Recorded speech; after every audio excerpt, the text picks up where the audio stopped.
হয়েছে হয়েছে মামা, আপনার কথাবার্তা মামা করে রেখে আর আরো বলবেন কি? আর বলতে কিন্তু আমি আর আপনাকে সময় দেবো না, আমি এখন বলবো। আমি কি দেখছি জানেন? আপনারও, আপনি বলেন বড় করবেন, আপনার পেট তো কামারের হ্যাপারের মতো আপ ডাউন করছে কেন? সব দেখছি। আমি বসছি, পরীক্ষা নেন, পরীক্ষা নেন, এসে দেখেন আমার নাভিটা কিরকম, দেখেন, হাত দিয়ে দেখেন, দেখেন। নিধিরাম সরকার ছিল একটা আমার বাড়ির পাশে, ওই ভাই জড়া ধরছে, ও জড়ায় ধরছে। নিরঞ্জন কবিরাজ তো আগে থেকে প্রভু বলে বলছে, একটা ধূপকাঠি দিয়ে দাও তো। হ্যাঁ, জড়া ধরছে, আমরা কেউ পারিনি ভাই। যে বড় বড় হচ্ছে আমরা না এই দেশে, ধূপকাঠি আমরা সব ধূপকাঠি। পারি। আমি ওই একবারই গেছিলাম, আমি এখানে দীক্ষিত হওয়ার পরে, হ্যাঁ, 9 মাস থেকে আসি বিভিন্ন জায়গায়, কেবল ব্রহ্মগাছা ঢুকে আমি একটা লেখছি বাবা, মুখের বাক্য শুদ্ধ হলে পেট নাচানাচি বন্ধ হবে, বন্ধ করে দিয়ে তালা ঊর্ধ্ব লোকে হয় গো খেলা। এই তো যোগের লোক। হয়, হ্যাঁ হয়, কিন্তু তুমি তো করো না। না করি নাই। আপনার হয়েছে? হ্যাঁ, তো আমি তখন বলছিলাম কিসের কর্ম আপনাদের? ওই পিতলের, তামার আর ওই অ্যালুমিনিয়ামের ঘট তো ওটা বাঁচতে থাকে, সোনার ঘট বাঁচতে হবে না, মাঝি চকচক। দেখেন তো কর্ম ছাড়ছে কিনা, আর কথা নেই। আর আমাকে বলছেন আপনারা এই কথা? হ্যাঁ, আপনাদের কোলে বিটি করে এখানে বড় হচ্ছে, হ্যাঁ, লেখাপড়া শিখছি, এটা ঠিক, কিন্তু কর্ম আমি এখানেই নিছি আপনার ওই নিরঞ্জন কবিরের জন্য। হ্যাঁ, বলছে আমার এখানে উনি সকালে বিকালে। আপনি বলে এদিকে বলেন হ্যাঁ? কর্ম নিয়েছেন, না, কর্ম দিতে যোগানন্দের কাছে নিয়েছেন না? আরে বাবা শোনো না, কর্ম নিছি সর্বপ্রথমে আমার বাবার কাছ থেকে। উনি বলে অন্য পথে ছিলেন। না, কে বলছে অন্য কথা? এই পথে ছিলেন। না, বাবা প্রথম চালান, প্রথম ওই শব্দটা কি বলছিল জানো? হ্যাঁ, প্রথম যখন যোগানন্দের সাথে দেখা, তখন আমার 14 বছর বয়স। আচ্ছা। আর এই যে আমাদের স্বামীজি বাড়ির পাশ দিয়ে ডিস্ট্রিক্টের রাস্তা হাইটে আসছে, এইখানে মার্কিন, এইটুক পর্যন্ত মার্কিন, এই যে পাউডার বরাবর দেখা যাচ্ছে। হ্যাঁ, আচ্ছা, আর একটা গেঞ্জি আর একটা কালের ভুতে দেওয়া আছে, আর পাগড়ি আমার মধ্যে। হ্যাঁ, আমি যে কি রে, এত বড় লম্বা, আমার সাথেও এক হাতের উপরে লম্বা। হ্যাঁ, সেই লম্বা ছিল। এই লোকটা কে? আমি বাবাকে প্রথম বলছি, বাবা এখানে একজন গেল সাধক মনে হয়, হ্যাঁ, তোমার চাইতে উঁচা, মেজদার চাইতে উঁচা, হ্যাঁ, তার চাইতে উঁচা, সে এমন উঁচা, তার চাইতে উঁচা। তুই স্বামীজির কথা বলছিস মনে হয়? হ্যাঁ, স্বামীজি আমাকে চেনে, আমিও তাকে চিনি। নাম নিবি? তোর তো এই দেশে নাম হবে না, তবে আমি কিছু দিয়ে দেবো। হ্যাঁ, আর এক জায়গায় নাম পাচ্ছি নিরঞ্জনের বাড়িতে, নিরঞ্জনের বাড়ি নিরিবিলি ছিল। আমি 9টা 9:30টার মধ্যে ঢুকতেই, পা দিতেই এই নামের ব্যাখ্যা আরম্ভ করছে। তাহলে আপনাদের বাড়ি কোন ওই ব্রাহ্মণ স্কুল আছিল, হ্যাঁ হ্যাঁ হ্যাঁ ভিতরে জানো? হ্যাঁ, হাই স্কুলটা। না, এই যে হাই স্কুল তো ইদানিং করছে, আচ্ছা। আমরা ওই জন্যই রাগ করে আমরা চলে ওই আসি। যে জোড়াটা আছে, জোড়াটার ওইদিকে আছে। হ্যাঁ, বটগাছ একটা আছে ভিতরে বড় বড়। হ্যাঁ হ্যাঁ, হ্যাঁ, ওর তো তারও একটা বটগাছ দক্ষিণের সাইডে আছে। ব্রাহ্মণ বাড়ির ওই সাইড। ওই ব্রাহ্মণ বাড়িটাই আমার বাড়ি। ওই এক ঘরই ব্রাহ্মণ ছিল, ওখানে জামাইবাবুকে দিয়ে আসছি। মানে হাই স্কুল করছে, প্রাইমারি স্কুল দুটেই হয়েছে। ওটা ওই যে হাটের ওই উত্তর পাশে, গ্রামের উত্তর পাশে, ওটা 2টা গ্রামের মাঝখানে, 2টা গ্রাম মিলেই ওটাকে নাম দিয়েছে। ওটা আমরা প্রতিষ্ঠা, আমার বাবা আর আমার জ্যাঠা। আপনাদের তো অনেক জমি জমাও ছিল। অনেক জমি জমা, 150 বিঘা, 150 বিঘা। এখানে আসার পরে আরো 250 বিঘা কেউ নেয়নি।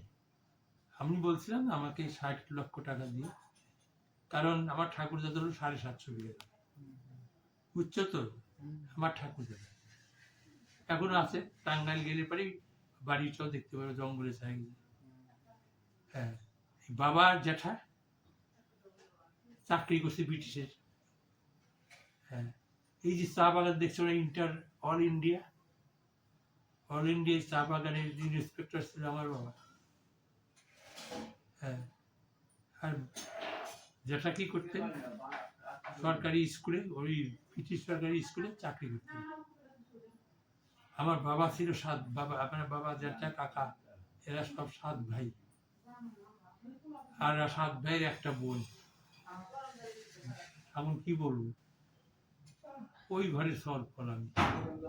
750 বিঘে ঠাকুরদার সম্পত্তি, বাবা যেটা, হ্যাঁ মানে বাবার বড়টা ওই যেটা, আর বাবা এরা চাকরি করতো দেখে ত্যায্যবতী একা লিখিত করে একবারে কোর্টে দিয়ে দিছে, 2 ছেলে যাবে, যা ব্রিটিশের গোলামি খাটবে, আমার কিসের অভাব আছে? আমরা লেখাপড়া শিখছি, তাই লেখাপড়ার আমরা চাকরি করছি, ক্ষতি নেই। আগেকার মানুষ মাইকেল মধুসূদনকে ত্যায্যপুত্র করছিল, অমুককে করছিল, ওই আমার ঠাকুর দাদা ওই করছিল। তাই আর ওখান থেকে ময়মনসিংহ দিয়ে টাঙ্গাইল থেকে বগুড়াতে এসেছিল। আমার বগুড়া সেই পিসিমাশাই ছিলেন কোর্টের জুরি, তারপরে টোলবন্দি। হ্যাঁ, সেই 2 ভাইকে আমার যেটা আর বাবাকে নিয়ে এসে এখানে জমি জমা করে দিয়ে এখানে ছিল 150 বিঘে সম্পত্তি। হ্যাঁ, বাবা চাকরি করে মুর্শিদাবাদ, বহরমপুর, ওখানে 60 বিঘে সম্পত্তি, আমবাগান, জমি এবং পুকুর সহকারে। আর আমার যেটা ছিল 7 বিঘে জমি, এনিমে প্রপার্টি করে তার নামে 60 বিঘে করে নিয়েছে। আজকে তারা সলভ তাদের কোটি করে। আমি গেলাম হাতায় দেখি যে ওদের নামে আমার দলিলটা এনিমি প্রপার্টি। এই হলো ব্যাপার। হ্যাঁ, তারপরে আবার কি, আমার বাবার জমি জমা যাও ছিল, আমার 2 ভাইয়ের নামে এখানে করা হয়েছিল। মা বলছিল তুই তো পড়াশোনা করছিস, ডাক্তার, হ্যাঁ জমিগুলো এদের নামে করে। আমি সবার আগে মেজদার বড় মেয়ে আর ছেলে হলো বড়, আর মেয়েটা হলো তার ছোট। আমি এখানে পড়াশোনা করছি, আমি লেখাপড়া শিখেছি সব, খালি একটা মেয়ে ছিল তার কাছে। হ্যাঁ, তারপরে আসলো কিসের সম্পত্তি,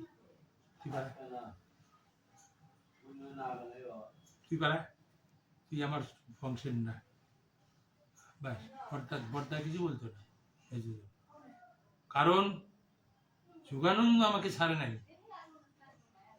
আমি নাম নেওয়ার পরে তুই আসবি, এখানে থাকবি, আমার এখানে আসবি। তাই মাসের 20 দিনই তার ঘরে থাকতো তার কাছে যোগানন্দ। তাই আমি হাতে কলমে যা কিছু রত্ন, 7 রাজার নাই যে ধন, এই দেহে দিয়ে দিয়েছে সেই ধন, স্বামীজি ছাড়াও করেনি। হ্যাঁ, তিনি নাম দিয়েছেন অভেদানন্দ। তোর মধ্যে ভেদ নাই, এক হয়ে গেছিস তুই, তুই আমি দেখতে পাচ্ছি। হ্যাঁ, তুই তো নাই, এখান থেকে অনেক ঊর্ধ্বে উঠে সেখানে যুগল হয়ে আছিস। অর্থাৎ আজ্ঞা চক্র সহস্র যখন মিলন হবে তখন রাধা কৃষ্ণের যুগল হবে। একটা কথা বলা, আজ্ঞা চক্র আর সহস্রার যখন মিলিত হবে তখন রাধা কৃষ্ণের যুগল হবে।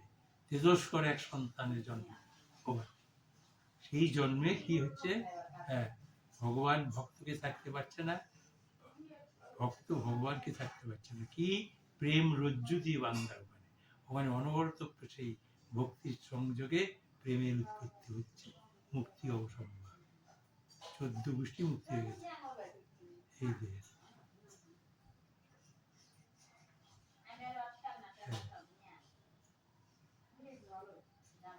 তাহলে কি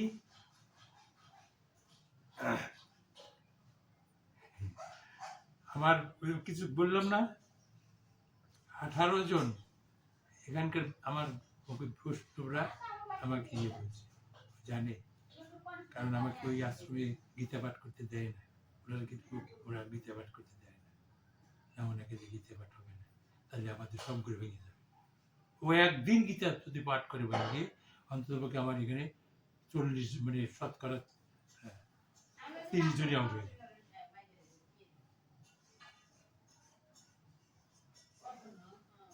শেষ করে এসে বলছিল, আমরা যে গীতা পাঠ করি আর যারা শোনে, যারা শোনে যারা পড়ে তারাও নরকে যাবে, আর যারা শোনে তারাও নরকে যাবে,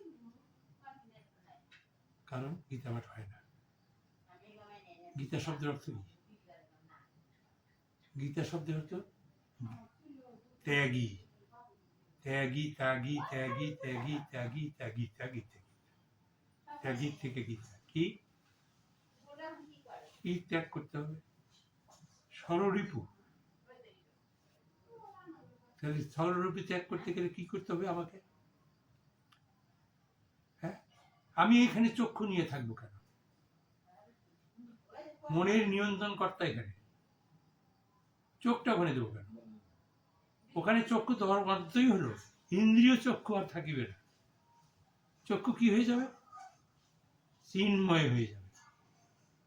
চিন্ময় যখন হবে, ইন্দ্রিয়র সাথে কোনো সংস্পর্শ থাকবে না, তখন মৃন্ময়ী হয়ে তিনি দেখা দেবে আমার যোগীদের, হে প্রভু, এই জীবনানন্দ তুমি তাই করেন।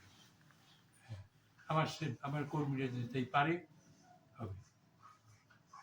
হ্যাঁ, যতক্ষণ ইন্দ্রিয় চক্ষু থাকবে ততক্ষণ তাদের কোনো কর্ম হবে না, আসনও হবে না, ঠিক মতো হবে না। ইন্দ্রিয় চক্ষু থেকে এই চক্ষু দর্শনে চিন্ময় চক্ষু আসবে, চিন্ময় দৃষ্টি আসবে, ইন্দ্রিয় দৃষ্টি আর থাকবে না। বাবারা, লক্ষ্মীরা, ওনারা আমার, তোমরা তাই করো, ঠিক ঠিক, আমি জোর করে বসছি।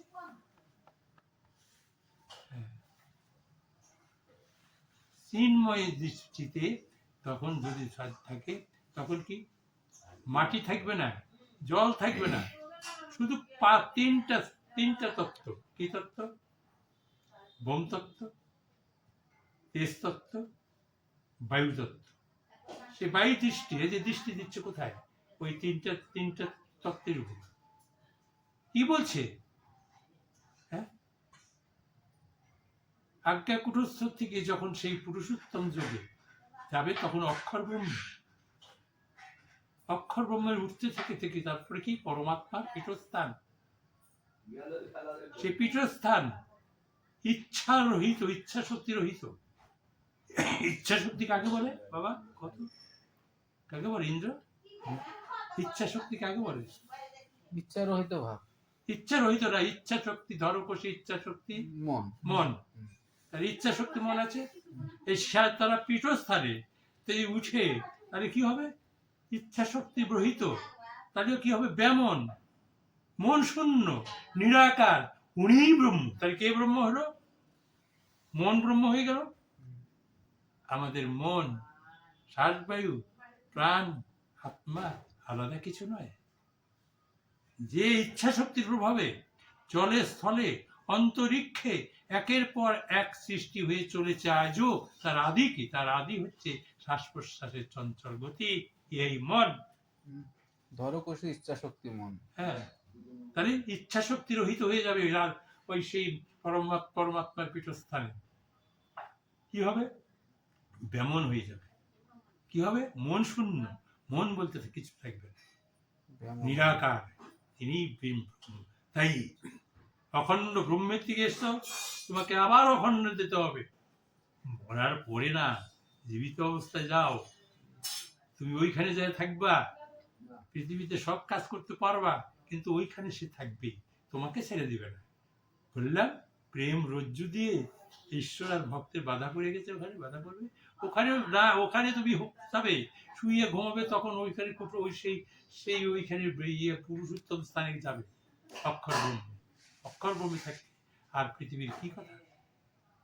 অক্ষর ব্রহ্ম কিছু করতে পারবে না তাকে, কোটি টাকা দিল না, কয়েক কোটি কোটি মানে আরো কিছু দিলে পারবে না, ও যাবে না, হবেও না, ওইখানকার প্রেমে পড়ে গেছে। তাই পুরুষোত্তম অক্ষর প্রেম, ওটাই হচ্ছে ভক্তির কেন্দ্রস্থল। হ্যাঁ, ভক্তির প্রভাব নিরন্তর ওখানে বইছে। তাই ওই পুরুষোত্তমই ওখানে গিয়ে ভক্তি সম্মেলনে তিনি মুক্ত হয়ে যাচ্ছেন, সব মুক্ত, কাম ক্রোধ হিংসা লজ্জা হ্যান ত্যান, হ্যাঁ কি পঞ্চরস, হ্যাঁ কি কি রূপ রস গন্ধ শব্দ স্পর্শ মানে লোপ পেয়ে যাচ্ছে, সবকিছু লোপ পেয়ে যাচ্ছে। হ্যাঁ, নারী দেখতে গেলেই না সেই তার সেই সব হবে মাতৃস্থান, মাতৃজ্ঞান। ওদিকে চোখ যাবে না, চোখ তো মৃন্ময় না, চিন্ময় হয়ে গেছে। ভাগ্য যদি করতে পারে তাহলে থাকে। হ্যাঁ, বহু ভাগ্য গুণে বিষয় ছেড়ে হয় বৈরাগ্য। টাকা পয়সা না, বিষয় হচ্ছে কি মানব দেহে, হ্যাঁ রূপ রস গন্ধ শব্দ স্পর্শ, পাঁচটা বিষয় সম্পদ হচ্ছে যোগের বিরুদ্ধ। এইগুলো থেকে তোমাদের ডিনাই করে যেতে হবে। কাম ক্রোধ লোভ মোহ মদ আশ্চর্য, আশ্চর্য পরশ্রী কাতরতা, হ্যাঁ, এই মন বলতে থাকবে। আমি তো বললাম সেইখানে গেলে মন হয়ে যাবে সেই ইচ্ছা শক্তি রহিত, ব্যামন, মন শূন্য নিরাকার। সেখান থেকে তুমি এসছো, তাই সহস্ররূপ মহাকাশ অখণ্ড ব্রহ্মের যে নীতি ধারা প্রত্যেকটা জীব জগৎ চলছে, তার মধ্যে শ্রেষ্ঠ মানব সেই ব্রহ্ম সত্যি মহাকাশের নীতি ধারা প্রত্যেকের মধ্যে বয়ে চলছে, সেটা কি প্রাণ। তাই প্রাণকে জানো, সেখানে পৌঁছো, দেখো কি আছে সেখানে, সেখানে কি শক্তি আছে, সেখানে কি আছে। যোগটা খেলানো না, অনেক ত্যাগ শিকারের মধ্যে দিয়ে যোগকে তৈরি করতে হবে। করো, তুমি টাকা করো, ধন করো, সবকিছু করো, কিন্তু বিষয় সম্পত্তি বড় ধন। ওটা কি? রূপ রস গন্ধ শব্দ স্পর্শ। এটা হলো যোগের প্রধান ধন। টাকা পয়সা এগুলোর ধনের বলে নেই, এটা হলো বিষয়। এই বিষয় সম্পদ যখন পরিষ্কার হবে, আপনি তখন সেখানে নিয়ে যাবেন। তাই মনে রেখো, কাদা বালি ধুলা এগুলো গায়ে ভরায়া ঈশ্বরে করে দিবে না, নিবে না বাবা, নিবে না। হ্যাঁ, নিবে না বাবা, এরা বড় সাংঘাতিক জিনিস। হ্যাঁ,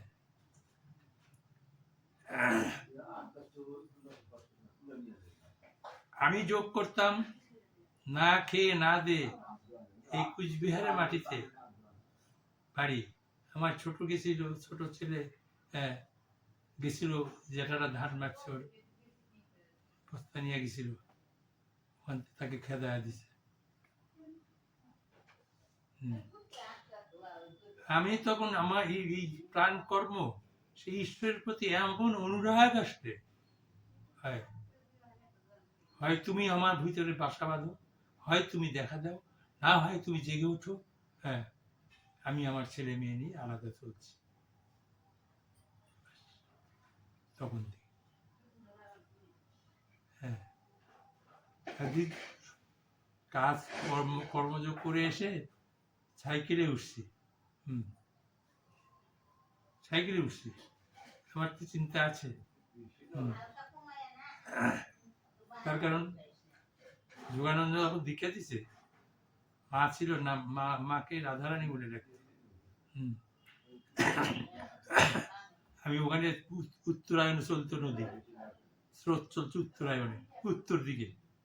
আমি উত্তর দিকে বাড়ি, ওই পাশেই কি হচ্ছে, মাঘা পূর্ণিমাতে সেই অনুষ্ঠান হচ্ছে, স্বামীজি ধ্বনি দিচ্ছে। আরে এখানে আবার কি, তা আমি জানি না যে এখানে যোগানন্দ দিচ্ছে। তো ওই দিন ওই পাড়া তো সামনে একদম নদীর ধারে। হ্যাঁ, আমি বললাম মা তোর একটা গামছা দিবা। তখন আলমারি থেকে মানে দেশে উঠে তো গামছা, তো এই বিরাট গামছা, নতুনই আছে, একদম নতুন, এটাকে নতুন আছে, এটা নিয়ে যান। আমি জামাকে প্যান্ট ট্যান্ট নিলাম, ওই গাড়ি গাড়ি সব তুইয়ে একেবারে, আর ওদের টাকা পয়সা কি আছে সব ওখানেই থাকবে, যা হয় থাক, মা আমি এখানে থেকে গেলাম। হ্যাঁ, ওই উত্তরায়ণ নদীতে স্নান করলাম, স্নান করে ওই ভিজা কাপড়ই আসলাম। আমার আপাত মস্তক লক্ষ্য করে, এই স্বামীজির কাছ থেকে আসছিস নাকি তুই? আপনিই তো বলিলেন। আমি বলি, উত্তর দিলাম, আপনিই তো বলিলেন, আমি আবার কি বলবো? হ্যাঁ। তখন বলছে, রাধারানী, আমি নামটা দিয়ে যাই, আর তুই আসনটা, ছেলের ভেজা কাপ, তুমি আসনটা করে শিখিয়ে দিও, 4টে আসন। নাম দিয়ে দিল, ব্যাস। তাহলে ওনার কাছে বসে এমন শান্তি, মানে স্বামীজির কাছে ওই রকম শান্তি আমি তখন বুঝলাম। আচ্ছা, কই আমি এতদিন ওষুধ খাওয়াতে পারি নাই, ওগুলো গাঁজা খায়, হ্যান খায়, ত্যান খায়, কোথায় স্বামীজি? কোথায় মহাদেব ধ্যান আমি গাঁজা খাই, কোথায় শ্মশান খাই, কে বলছে? হ্যাঁ, এগুলো। তারপর বলে কি, অল্প দিনের মধ্যে ডেলিভারি হবে। আরে আমার একটা সেন্টিমেন্টাল লেগে গেল, আমি ততক্ষণ বুঝতে পারছি না। হ্যাঁ, রাধারানী অল্প দিনের মধ্যেই সে বাচ্চা প্রসব করবে। হ্যাঁ, অপূর্ব বাচ্চা প্রসব করবে। হ্যাঁ, তুমি আসনগুলো শিখিয়ে দিও অল্প দিনে। আমি 1 বছর পরে সেই সিদ্ধির মতো চলে গেছি। হ্যাঁ, আমার মধ্যে কি আনন্দ, সেই কি এটা কি এরকম করে কি চলছে আমার ভিতরে। হ্যাঁ, বাবা স্বামীজি আমার ভিতরে এখান থেকে এইভাবে একেবারে এমন কিছু চর মারছে না, আমারও একটু সেন্টিমেন্ট হয়ে গেল। আবার তখন বাবা বলছে, হ্যাঁ, হিন্দু মুসলমান যাই হোক, সেই যাই মুসলিম, সে যদি তোমার শিক্ষা গুরু হয়, তাকে তুমি অসম্মান করো না। তাই মুসলমান মাস্টার ছিল, তাদের খুব হাত দিয়ে আমাদের প্রণাম করেছে আমার বাবা। তখন ওই কথা মনে পড়ে, না না না, এই তুই খুব রাগ করছিস? না না বাবা, রাগ করছিলাম সত্যি, কিন্তু আমার জ্ঞানের প্রভাবে ওই রাগ ঘুরে কেটে গেছে। হ্যাঁ, তারপর ওই যে বলছি, আমরা কি জানি না, আমি কি জানি না, ওই যে এই সন্তান দলে আসছিল না, বলছে যা। তারপর স্বামীজি দেহ রাখলো, স্বামীজিকে তার ফেরে রেখে শুতে দেয়, তুই শুবে 18 ঘন্টা আমাকে শ্মশানে নিবি না, আর 18 ঘন্টা আমাকে ছুবি না। আমি পদ্মাসনে, ওই দিনে একদিন জ্বর হয়েছিল, ওষুধপত্র কিচ্ছু খাওয়াতে পারিনি, হাতে ভাইয়ে ধুয়ে না, কিছুতেই না। এখানে ওখানে যেতে তো, তুই বাসে যা, আগেই বসে আছে। কিভাবে তাহলে তাহলে কি ছিল? হ্যাঁ, কি ছিল? হ্যাঁ, তারপরে আমাকে বললো, অর্ডার নিজে দিল, সারা ভারতবর্ষে ইরান আছে, কান আছে, নাম দেবে না। আমি নাম দিতে পারবো না, ডাইরেক্ট বলছি, আমি কখনো কোট পরি, প্যান্ট পরি, টাইট পরি, হ্যান ত্যান পরি, আমি সাহেব আমি নাম দেবো, কিছুতেই পারেনি। কি বলছে একটা কথা, অনুরাগের বাগে ধরেছে, সে কি আর ঘরে থাকবে? তোর নাম দেওয়া, তোর শিষ্যত্ব গ্রহণ করা আমি দেখতে পাবো না, আর তোর রাধারানীও দেখতে পারবে না। তোর হাতেই যাব, কেউ দেখতে তুই পাবে না, ঘরে থাকতে পারবি না, তোকে বলে দাঁড়া।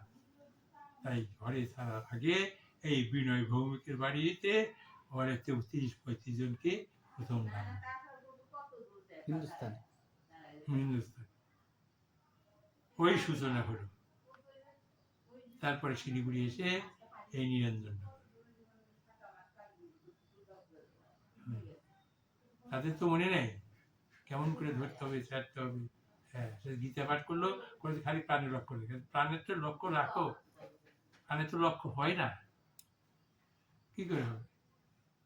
মূলাধার যদি ঠিক না থাকে, নাভি যদি ঠিক না থাকে, তাহলে যা করতে বলছি তোমরা, ওরা বাংলাদেশে তো এটা দেয় নাই, এটা মিথ্যা কথা বলতে পারবে না, দেয় নাই।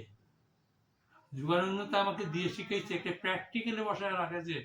তুমি যেরকম বলছিলে যে বাবাকে, ইন্দ্রকে হয়, হ্যাঁ, আজকে তোমাকে প্র্যাকটিক্যাল সবাইকে নিয়ে বসছি, ওই রকম ভাবে প্র্যাকটিক্যালি তো উঠাইতো, বসাইতো, ওইভাবে আপনার মতো না, নিখিল দত্ত বলছে হ্যাঁ উনি তো বাবাজির সাথে থাকছে তো নিখিল দত্ত মশাই। বলেও তাহলে আমি বলবো তাহলে তার কেন শ্বাসের টান হবে? তা আমি জানি না, কিন্তু আমি তাকে দেখছি। আমি তো বসছি দোকানের মধ্যে বসে দেখতাম, আমি তার জুতার দোকান ছিল প্রথম। কিন্তু যখনই অনুষ্ঠানে একবার ডুব চাষিয়ে যায় বাবা, সবাই কি জামা খোলা ছিল। তাও করে যেতে পারে, কিন্তু তার তো একটা তার গতিটা ছিল, শ্বাসের গতিটা একটু গন্ডগোল ছিল। তা থাকতে পারে, কিন্তু আমি অত তো তার লাট জীবন বন্ধুত্ব আর থাকি না, তার আগে তো আমি চলে আসছি। তাহলে তাহলে একই কথা, হুম, নিবেন আসলে আমার সেই সেই যে নিবেন ব্রহ্মচারী, হুম, এই আমার শঙ্করের বাড়ি। হ্যাঁ, আমাকে ডাক দিল, আমি সকালবেলা গেলাম, নিবেন দিকে বসে আছি যে, এই নিবেন তুই তাড়াতাড়ি বাড়ি যা, তাড়াতাড়ি দেশে যা, তোর ভয়ঙ্কর রোগ। ও না শুনে কে আমারই কেন বের হলো আমি জানি না, ওকে দেখেই আমার এই কথাটা হঠাৎ করে মুখ কেন বের হয়ে গেছে, হ্যাঁ জানি না। না না তোকে যেতেই হবে। তখন আমার সঙ্গে বাবা গুরুদেব আসছে কেন্দ্রের থেকে, হ্যাঁ অত লাগে মেলা, 1000 টাকা দিয়ে দেবো, ও 1200 টাকা দিল, আমাকে দিতে নিল। আমি বললাম আমার এখন টাকা দরকার নেই, দরকার নেই, ওই বাড়িতে এসো দায় শুনি যে, হ্যাঁ 3 মাস পরেই মারা গেছে, টাকা হ্যান ত্যান নিয়ে গেছে। হ্যাঁ, কি জন্য বলছি জানো? সেইটা ওই রূপের সাথে আলোচনা করলাম, ওই যে রত্নার মামা রূপ, রূপ হঠাৎ করে বলে গেছে, ও তো ছোট মানুষ আসছে নিখিলের কাছে, একবারই চ্যাংরা মানুষ। না শাস্ত্রী পোস্টে তার দেখছি আমার ওর তো ওটারও ছিল, ওরাও ওই যে সিগারেট খাচ্ছে। ওই তো ওই নিখিল গোবিন্দ বিড়ি আর সিগারেট করতো। মশাই অতিরিক্ত সিগারেট খাইতেন, আপনার মতো যেরকম খাইতেন ওরকম প্যাকেট। হ্যাঁ বাবা, ভগবান আমাকে, স্বামীজি আমাকে আগেই ওটা টান দিছে। শেষ আমি দেখছি তো, আমি যে সময় চলে আসলাম তখনও প্যাকেট আর কেনা লাগে নাই তো, সিগারেট কেনা লাগে নাই। না আমি দত্ত মাসের সিগারেট কেনা লাগে না। আমি ওগুলো আমার ছেলে মেয়ে দিতে আছে। কিনি তো তুমি যাইতে তো তুমি এক প্যাকেট কিনে নিয়ে এলো, এক প্যাকেট সব কিনে নিয়ে সস্তা তো এলো। আমার সিগারেট কাছে কেউ সিগারেট 5 টাকা। এই যে বাবার সিগারেট কেনা লাগতো, দেখতে তুমি এক প্যাকেট নিয়ে আসতে, আমি এক প্যাকেট, আমি 2 প্যাকেট নিয়ে আসতাম। একটার পর একটা খাইছি, একটার পর একটা ফালাইছি, একটার পর একটা। এই সিগারেট বাবাজি কবে হবে? হ্যাঁ? ওদের সাধনার বেশি রস ছাড়তো না। ওই ফটাফট বাড়ায় চলে গেছে, সাধনার শেষে চলে বাড়ায় গেছে, যে আগে সিগারেট খেয়ে তারপরে আছে। জিজ্ঞাসা করো। একদিন সেদিন নিয়েছি 7 প্যাকেট সিগারেট, আজকে থেকে 16-17 বছর আগে। হ্যাঁ, প্রচুর সিগারেট খেতে। আচ্ছা, খায়া উঠে সিগারেট ধরেছি, ধরে টান দিছি, কি যে বাধাপ্রাপ্ত হয়ে গেল, কাশতে 31 মিনিট কাশ থাকে না, শেষ পর্যন্ত আমি শুয়ে পড়তে গেলাম। বড় ছেলে আরো 1000 টাকা বের করে দিয়ে গেল, এই ব্যাটার জন্য নিয়ে আয় তো, আরো এক প্যাকেট, আরো দা এই টাকা ধরেই নিয়ে আয়। হ্যাঁ, আর বড় নাতনি, তখন ওর বয়স খুবই অল্প, আজকে তো মেয়ে পড়ছে, খুবই অল্প বয়স, টান দিয়ে সিগারেটগুলো ভেঙে দেবো সবগুলো, ওর ভাঙিস না, ওটা আমি আর খাবো না, ওটা ওই আমার বন্ধুকে দেবো, একটা ক্ষুদিরাম পাল ছিল, আজাদ হিন্দ ফৌজের, হ্যাঁ ওই সভাপতি, হ্যাঁ ওকে দিয়ে দিলাম, তুমি খাবে না, তুমি খাবে না কেন?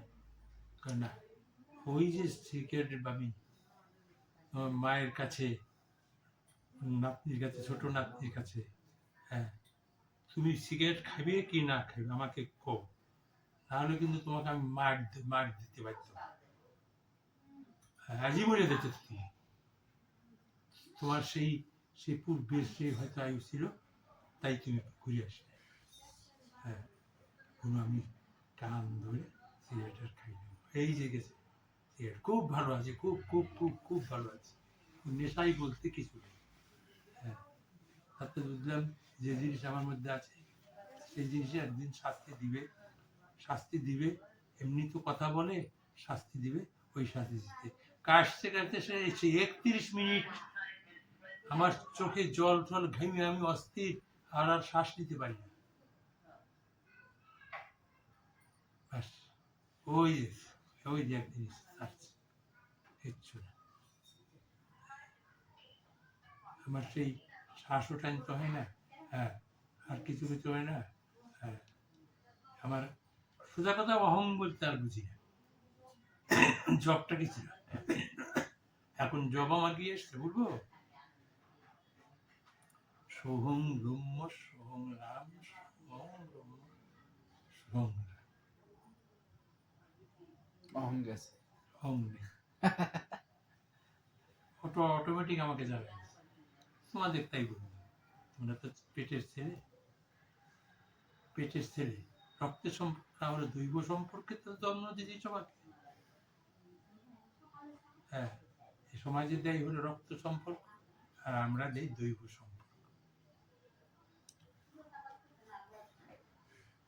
তাই এই যে ভাবগুলো, এই যে কর্মগুলো, এই কর্মগুলো তোমাদের সুন্দরভাবে করতে হবে। আর একটা কথা হলো, কোথায় ঠেকে যাচ্ছ, কোথায় কি হচ্ছে, কোথায় বসতে অসুবিধা হচ্ছে, কি বসতে অসুবিধা হচ্ছে, হ্যাঁ, তোমরা ফোন করে জানায় দাও, হ্যাঁ। যেটা ফোনে বলা হবে, এই যে সেদিন এই তপন এসছে না, তখন না ওই দুলালের ছেলের নাম জানো কি, দয়াল, হ্যাঁ দয়াল। দয়াল সাথে করে নিয়ে তপন আমার বাড়িতে নাম দিয়ে দয়াল গেছিল, নাম বাড়ি দিয়ে তখন কালকে একটা জিনিস বুঝাইতে প্রশ্ন করতে, ওই মোবাইলে বলতে বলতে বলতে বলতে এখন দেখি যে আমার অনেক অনেক অনেক ঊর্ধ্বের কথা ফাঁস হয়ে যাবে। আমি বলছি, বাবা সম্বিত জ্ঞান আমার আসলো, আরো কথা বলতে বলতে আমি সেইখানে পৌঁছে যাই, আর কোনো চিন্তা থাকে না, খাবো কি ভাত খাবো কি আমার কোনো ইয়ে থাকে, কিচ্ছু থাকে না, মনে থাকে না, বিতরণ করে কথা বিতরণ করি। তখন বলি যে বাবা আর মোবাইলে যেদিন তুমি আমাকে নিয়ে যাবে, দয়াল বলতেছে না তপন, তখন হলে কি আছে, নতুন নাম নিচ্ছে। না ওই দয়ালের ওই তখন ওখানে ওই নাম দিত, অনেক দিন ওর বাড়ি তুই এতে না, ওই জায়গায় না, না, ওর বাড়ি হলো ঘুঘুমারি। হ্যাঁ তপনের বাড়ি ঘুঘুমারি, সুন্দর করে ছেলেরা, হ্যাঁ সুন্দর করে তো, ব্যবসা করে যে গালামাল না কিসের ব্যবসা করে। যাই হোক ওটা রানিং ব্যবসা, হুম। দোকানে দোকানে পৌঁছায় দেয়, হ্যাঁ হ্যাঁ হ্যাঁ, চিনছি চিনছি। ওরা দুই ভাই, বড় ভাইটা বাড়িতে উঠতে দেয় না, আর হ্যাঁ ভাগ হয়নি বাড়িটা, ওরা শ্বশুর বাড়িতে থাকে।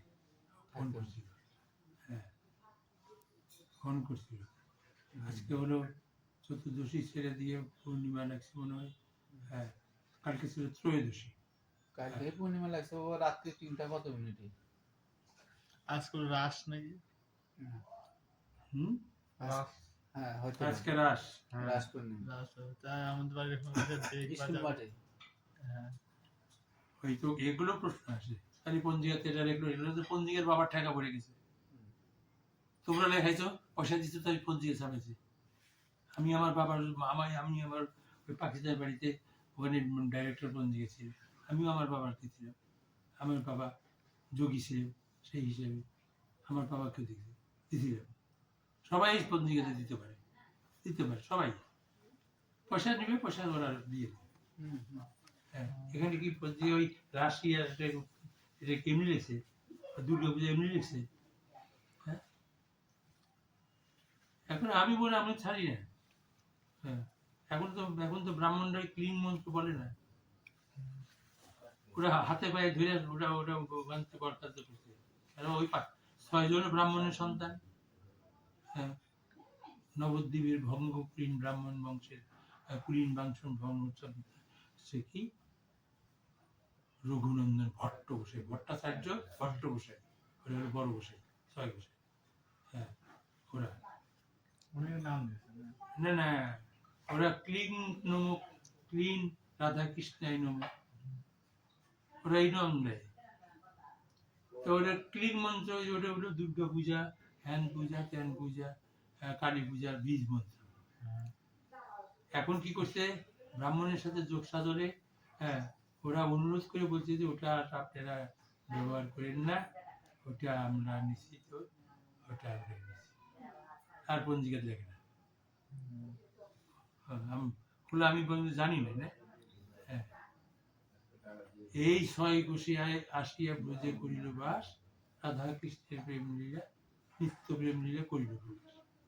ওর সাথে কি কৃষ্ণের সাথে রাধা কৃষ্ণ বুঝাই দিল। ওটা একটা মন্ত্র হলো না, ওই কৃষ্ণ মন্ত্র। কৃষ্ণ মন্ত্র বলে। তোমরা কোন মন্ত্র নিচ্ছ?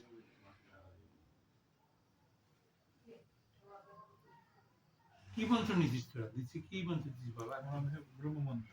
ব্রহ্মমন্ত্র তো তাও তো হংস মন্ত্র। হংস মন্ত্র। ব্রহ্মমন্ত্র তো ঠিকই আছে, তা ব্রহ্মমন্ত্র নিলে হবে না। ব্রহ্ম কি সেইখানে হবে, সেইখানে ব্রহ্মমন্ত্র হবে। হ্যাঁ, প্রাণকে ভালোবাসো, প্রাণকে ভালোবাসো। হ্যাঁ, তাহলে 65 তোলে কি বলছে মোক্ষ যোগে? সর্বধর্ম মন মনা ভব মন মন মনা ভাব, ভক্ত মজ্জাজি মাং মজ্জাজি নমস্কুরু মজ্জিত- মামে বৈশ্বাসি সত্যং দে প্রতি জনে প্রিয় হোসি মে। আচ্ছা, তাহলে নিমগ্ন চিত্ত হয়ে যাও, মন মনা ভব। 64 না হ্যাঁ, 65। নিমগ্ন চিত্ত হয়ে যাও। হ্যাঁ, কাকে ধরে? এই কথাটা আমাকে নিয়ে। এখন আবার কথাটা বলি। আচ্ছা বাবা, 65 মক্ষর জবর 65 আর লোগা 9 নাম্বার ছিল, হুম। একই বলে ব্যাখ্যা। না না, ব্যাখ্যা না, ওখানে বলছে এটার অর্থ এত নম্বর শ্লোকে, ওই ধর ওই বললে যে ওই আমাকে একজন কালকে বললো, একই বললাম না ব্যাখ্যা। হতেই পারে না, কি বলছে? বলছে আমাদের আছে না বাবা আছে না? দেখো কি কর্মী আমাদের না কর্মীর বাইরে? না কর্মী কত ওটা ওরকম করে হয় না, আমাদের শুনেন কি 9 আছে। অধ্যায় 9 কত? অধ্যায় 34 আরে শুনেন, 34 নাম্বার ছিল। ওরকম না, কতগুলো জিনিস সংক্ষেপে থাকে তো ওইটাকে বিস্তারে আরেক জায়গায় মিলি তো হয়ে না, যায়। মিলি না। 18 অধ্যায় অনেক বিস্তারে বলছে। তো দ্বিতীয় না, অধ্যায় না, ওরকম না, প্রত্যেকটা পাতাতে এরকম আছে। 34 নাম্বার ছিল ভাই, অন্য 9 জায়গায় অধ্যায়। নিয়ে যায়। আর ওটার সাথে মিল আছে। হ্যাঁ মিল আছে, দেখে ওটা বলে। মিল আছে। প্রত্যেকটা পাতাতে এগুলো আছে, ওই জিনিসগুলো দেখেন আপনি। না ওই শ্লোকের এটার আছে উপরের অংশ আর ওটা আছে নিচের অংশে একই। প্রত্যেকটা পাতাতে এগুলো থাকে, এটা ওখানে যান তাহলে বিস্তারে পাবেন। আমি এরকম তোমাকে দেখাচ্ছি ও 9 কোনটা অধ্যায় 33 34 লাস্টের শ্লোকটা। হ্যাঁ, last মন মনা ভাব হ্যাঁ মদ ভক্ত, এটাই তো। এই যে উপরে মন বাবা ভক্ত মদ ভক্ত, এই যে এই শ্লোকটা নমকুরো, এইটা আছে 8ম অধ্যায় মক্ষ যোগে 65 নম্বর। এটাতে ডবল কি কি লিখছে? দাঁড়ান আপনাকে দেখাচ্ছি বাবা। না, না, মন মনা ও, ভাব এখানে কি লেখা আছে? এখানে গঙ্গা অনুবাদ কি আছে এখানে, ওটা দেখেন। কি বলছে সংস্কৃতে? মন মনা ভাব, এটাতে তো আছে। মন মনা ভব, মজ্জাজি মদ না না, মদ জাজি কি আছে নাকি? না, মদ জাজি, হ্যাঁ মদ জাজি মাম এই দেখেন নমক করতে নাকি? মান নমস্কুল। হ্যাঁ হ্যাঁ, মন মনা ভাব 65 নম্বরে বাই করে দিছি, 34 নম্বরে বাই করছি। আরে এরকম অনেক শ্লোক আছে এরকম। আপনি যেটা বলছেন না, হুম, এরকম অনেক শ্লোক আছে। আমাকে একজন কালকে প্রশ্ন করলো 34 নম্বর লাস্টে 65 ওই দিকে। এ তো অষ্টাদশ নম্বর। হ্যাঁ, ধর 9 অধ্যায় 34। এইটা বলতেছে। মন মনা ভব, হ্যাঁ মজ্জাজি মান নমস্কুরু মামই বাংশ। এটা হচ্ছে কি, আমি আগেও বলেছি, হুম আবারও তোমাকে স্মরণ করিয়া দিতেছি। হ্যাঁ হুম হুম হ্যাঁ, সেটা হলো 65 শ্লোক। হুম আগেও বলেছি, আমার বলা কথাটাই ভগবান অর্জুনকে বলছে, আমার বলা কথাটাই তুমি তোমাকে আবার স্মরণ করিয়ে হ্যাঁ, দিতে পুনরাবৃত্তি তোমাকে আবার বলিলাম। বলিলাম। সেইটা হচ্ছে 65 শ্লোকে মন মনা ভব, অর্থাৎ হ্যাঁ শ্বাসরূপ মন, সেই মন ধরে তুমি সেই শ্বাসরূপ মনের সাথে তুমি মিশে যাও। কিরকম? মন নিমগ্ন চিত্ত হয়ে যাও, নিমগ্ন চিত্ত হয়ে যাও। মদ ভক্ত মনরূপ প্রাণ, সেই প্রাণের সহিত তুমি বিভোর প্রেমে, মানে আমাকে, আমার সাথে তুমি প্রেমে বিভোর হয়ে যাও, আমার সাথে তুমি নিমগ্ন চিত্ত হয়ে যাও, আমার যজ্ঞ করো। তার মানে আমি আমি মনরূপ প্রাণ, সেই প্রাণের সাথে তুমি কি করো, বিভোর রূপ ভক্ত হয়ে যাও। বিভোর প্রাণের সাথে তুমি প্রেম করো। হ্যাঁ, প্রাণের সহিত বিভোর প্রেমে ভক্ত হয়ে তুমি ভুক্ত হয়ে থাকো। এইটাই তো। মাং নমস্কুরু, তুমি তুমি যজ্ঞ করো, প্রাণ যজ্ঞ করো, আত্মযজ্ঞ করো। মাং নমস্কুরু, মাংটা কি? মাংটা কি? কপাল।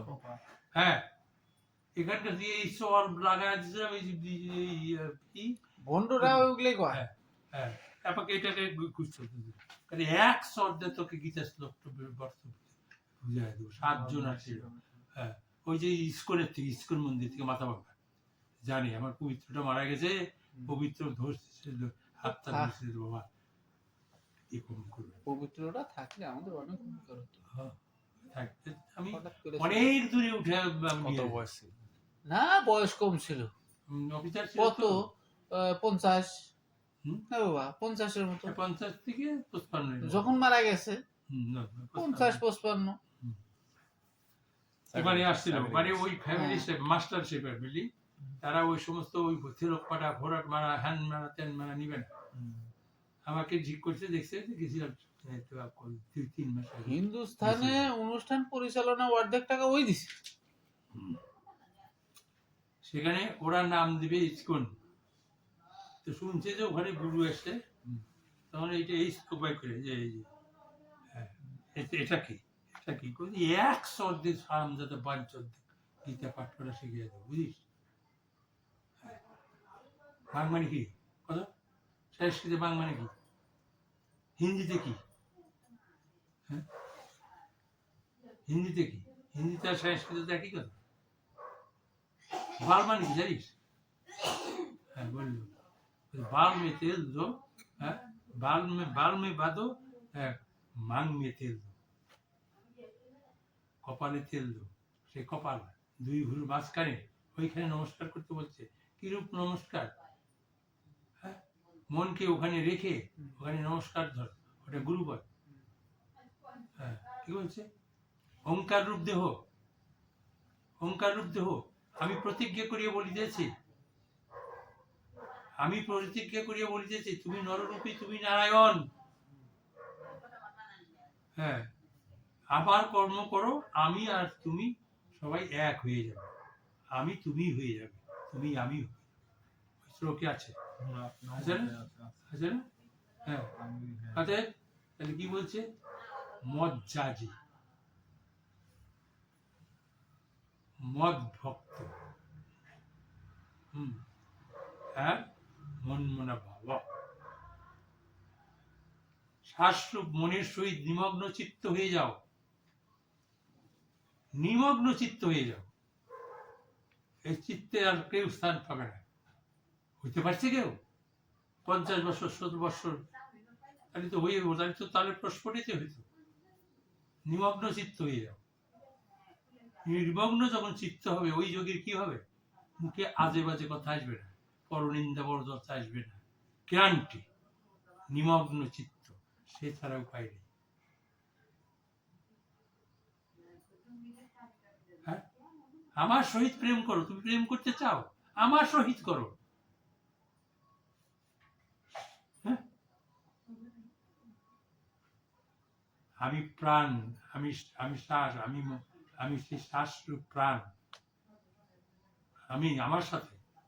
ওরা গুরুর, এখানকার গুরুরা বলে কি, আমি গুরু আমার সাথে। হ্যাঁ, আমি তখন বলছি, এই পাঞ্চদ গুলো, তুই কিসের গুরু রে? মানুষ গুরু হতে পারে? তুই তো মরবি। গুরু কোনদিন মরে না, অমর অক্ষয়, জলে ডোবে না, আগুনে পড়ে না, আছে তো সে জিনিস।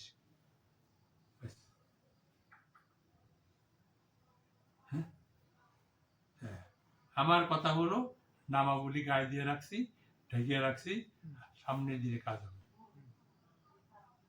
তাই আছে যে ব্রহ্ম শক্তিটা কিছুটা স্প্রে হয়, আমি জানি কি স্প্রে হচ্ছে। তো এইগুলো আমাদের জানতে হবে। নিমগ্ন চিত্ত। না, আমি তো ওখানে বলে দিচ্ছি।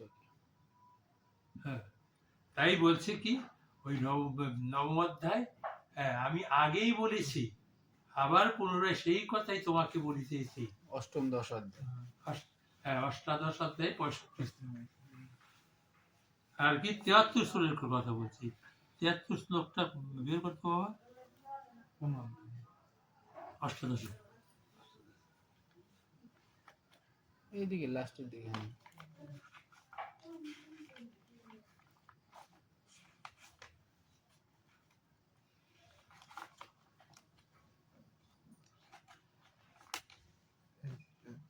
নষ্ট মোহ স্মৃতির লোভ।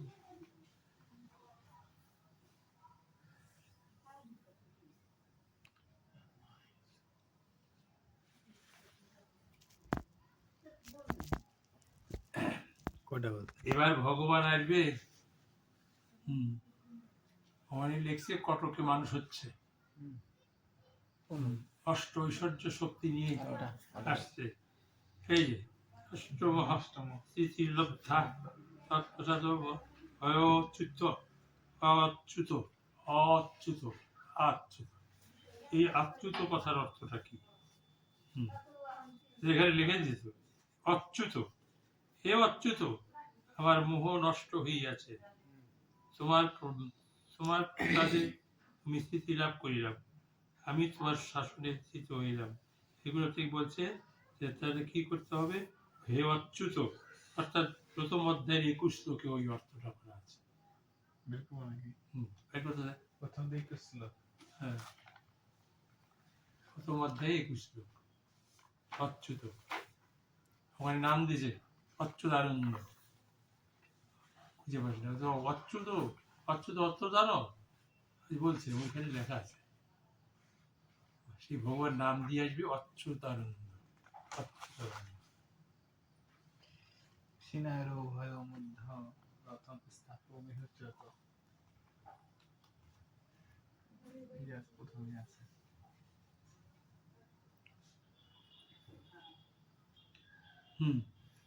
মহচ্যুত, মহচ্যুত তাহলে কি আছে? অর্জুন কহিলেন, অর্থাৎ জিহ্বারূপ সাধকের মনের ভয় কূটস্থ সম্মুখে প্রকাশ করিল। হে অচ্যুত, অচ্যুত মানে চ্যুত, হ্যাঁ, কি হচ্ছে? খরিত, এই সমস্ত হয় না। তারপরে কি? নিজ পদ হইতে যার অংশ নাই, অর্থাৎ নাশবিহীন, যার আগাও নাই গোড়াও নাই মধ্যে। হ্যাঁ, কিন্তু নাশবিহীন, হ্যাঁ, তিনি হবে অচ্যুত। তাহলে কি বলছে? হ্যাঁ, আমাদের যোগ 60,000 বৎসর এই ভারতবর্ষ পৃথিবীতে, ভারতকে নিয়ে সারা পৃথিবীতে বেঁধে দিয়ে যাবেন এবং 900 বছর তিনি সেখানে চালিত করে দিয়ে যাবেন। হ্যাঁ, আর একটা আচার্য হবে, হ্যাঁ, আচার্যের মধ্যে বাছাই হবে। তিনি যখন ধর্ম বেঁধে দিয়ে যাবে, আচার্যদের বাছাই হবে। আচার্য যদি বাছাই করে ঠিক জায়গায় না পৌঁছে, তার রেহাই নেই, ভান্ডামি করা। অষ্টম অধ্যায়ের 24-25 শ্লোকগুলা কিরকম কথাগুলো বলেন একটু দেখেন। বের করে কথাগুলো বের করে তোমরা বুঝতে সমস্যা। তোমরা বাংলা পড়ো, আমি বলি। ওইটাই একটু অষ্টম অধ্যায় 24-25 শ্লোকগুলা কিরকম, অষ্টম ব্যাখ্যাটা কিরকম? অক্ষর ব্রহ্মযোগী। হ্যাঁ, অক্ষর ব্রহ্মযোগ, ওম ব্রহ্মার প্রণাম ব্রহ্ম। না না, এটা 24 নম্বর। 24-25 24 নম্বর তো ওম ব্রহ্মা। ব্রহ্ম জ্ঞান সম্পর্কে এত সময় লাগে নাকি? ওদিকে দাও, চশমা তো আছে, দেখতে পাচ্ছি। 24-25 কি রকম কথাগুলা 24-25।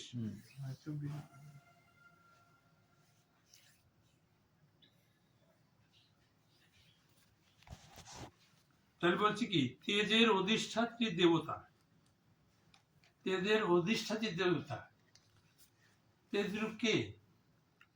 হ্যাঁ, ভগবান বলছে আমি তেজরূপ। আমিটা কে? আমি প্রাণ রূপ। হ্যাঁ, আমি মানেই তো প্রাণ।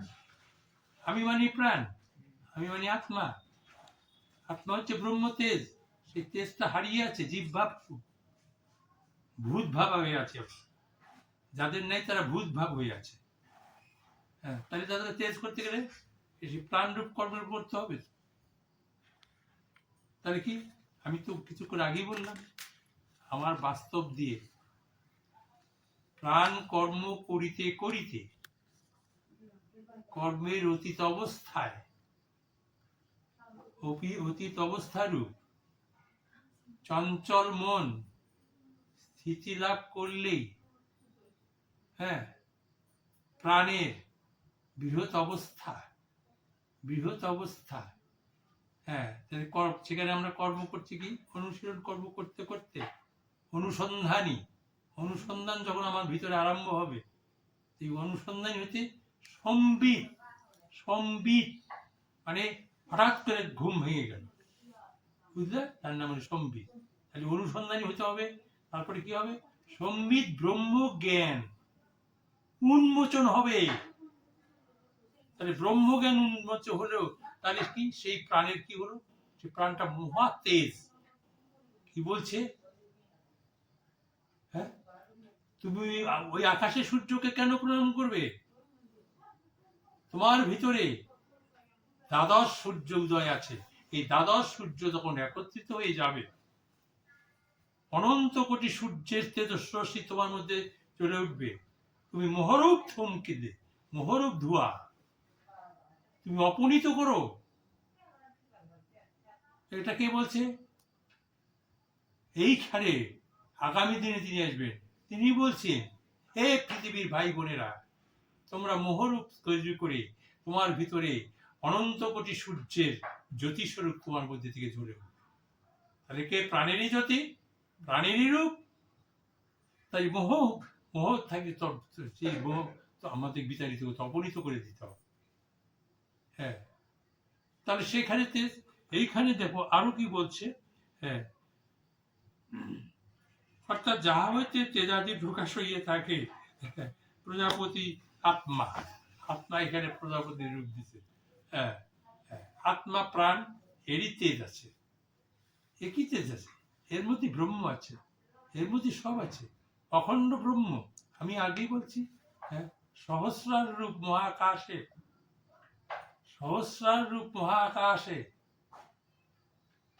অখণ্ড ব্রহ্ম সত্তা, সেই সত্তা, সে কি সনাতন, অর্থাৎ প্রাণ, সেই তার নীতি ধারা জীব জগতের ভিতরে তার গতি চলে যাচ্ছে আবহমান কাল থেকে। তাহলে ব্রহ্ম সত্তা সেখানে খণ্ড খণ্ড হয়ে এখানে কি আছে? অখণ্ড ব্রহ্ম তুমি হে দয়াময়, খণ্ড খণ্ড রূপে সন্মুখে তোমার, হ্যাঁ, ইহা ছাড়ি কোথা তুমি খুঁজিছ ঈশ্বর? কার? জীবে প্রেম করে যেই জন সেই জন সেবিছে ঈশ্বর। তাহলে জীব, এটা হলো স্বামী বিবেকানন্দের কথা। তাহলে জীবকে জীবে প্রেম করে যেই জন সেই জন সেবিছে ঈশ্বর। তাহলে কি, এই যে জীব, এই তোমার মধ্যে জীব চলছে, এই জীবের জীবনী শক্তি কে? যে জীবই যাও, জীবের জীবনী শক্তি কে? বায়ু, প্রাণ, শ্বাসটাই, সেই শ্বাসের সাথে, হ্যাঁ, জীবে প্রেম, শ্বাসই হলো জীব। এই অখণ্ড ব্রহ্ম তুমি খণ্ড খণ্ড রূপে হে প্রভু দয়াময়, সন্মুখে তোমারও ইহা ছাড়ি কোথা তুমি খুঁজিছ ঈশ্বর? সন্মুখে তোমার, এটা কি সম্মুখ দিয়ে চলছে না, নাকি পিছন দিয়ে চলছে? এটাই জীব, এই যে জীব, এর সাথে প্রেম করতে হবে। ওই সমস্ত ধর্ম, তুমি যে বললে বাবা ওদেরই গল ভারী, না না, ধর্ম বিপ্লব হবে, তারপরে 60,000 বছর এই ধর্ম সারা পৃথিবীকে বেঁধে দিয়ে যাবে। সারা পৃথিবীতে কোনো মহামানব ভগবান আসতে পারবে না। তারপরে কি হবে? যদি ধরে বেঁধে দিয়ে থাকে, তাহলে তুমি তারই তো এই যে 7-8 শ্লোকে, তাই চতুর্থ অধ্যায় মূল হবে সদা সদা হি ধর্মস্য গ্লানির ভবতু ভারত অভ্যুত্থান, তাই না? তাহলে তো আর যুগে যুগে আসবে না, গীতা মিথ্যা হয়ে যাবে। ওই শ্লোকটা তো অবতীর্ণের কথা বলছেন, অবতারের কথা না। 7-8 শ্লোকে 7-8 শ্লোকে কে বলছে? বলছেন অবতীর্ণ হতে আমি চাচ্ছেন কে? সাধকের মধ্যে অবতীর্ণ হই, ঈশ্বর বলছেন। কি সাধকের মধ্যে অবতীর্ণ কি রূপে হবে? হ্যাঁ, প্রাণ রূপে। আত্মা মায়াবশত তাকে সেই ব্রহ্ম শক্তি দিবে, আত্মা মায়াবশত। তাই আমারও সৃষ্টি হয় আত্মা মায়াবশত।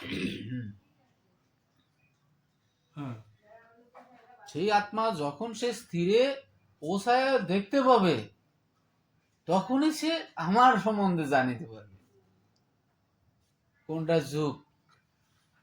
বুঝতে তো বাবা ইন্দ্র, বলেন। বুঝতে পারছো তো? তিনিই তো আমাদের মধ্যে আসবেন। হ্যাঁ, কেন আসবেন? কেন আসবেন? তিনি যে প্রাণ, তিনি যে আমাদের ভূত ভাবে, জীব ভাব। গীতাতে আছে ভূত ভূত সকলেরা, মানে জীব সকলেরা। আমি প্রত্যেকটা ভূতের মধ্যেই আছি। আমি তো ব্রহ্মজ্ঞান পাইনি, তাই না? যতক্ষণ ব্রহ্মজ্ঞানের উদয় না হবে, যতক্ষণ আত্মা মায়াবস্ত, হ্যাঁ, মানে আত্মাই আমার মায়া, আত্মা ছাড়া আমি বুঝি না কিছু, তখনই আমার সেই প্রেমের আভাস পূর্ণাঙ্গই রূপ দেবে। আর কি হবে? ভক্তি প্রবাহ অটুট হয়ে যাবে। সেটা কোথায়? আমি বলেছি, হ্যাঁ, পুরুষোত্তম অক্ষর ব্রহ্মে। এই যে যুগের কথা বলছে বাবা, যুগ কাকে বলে?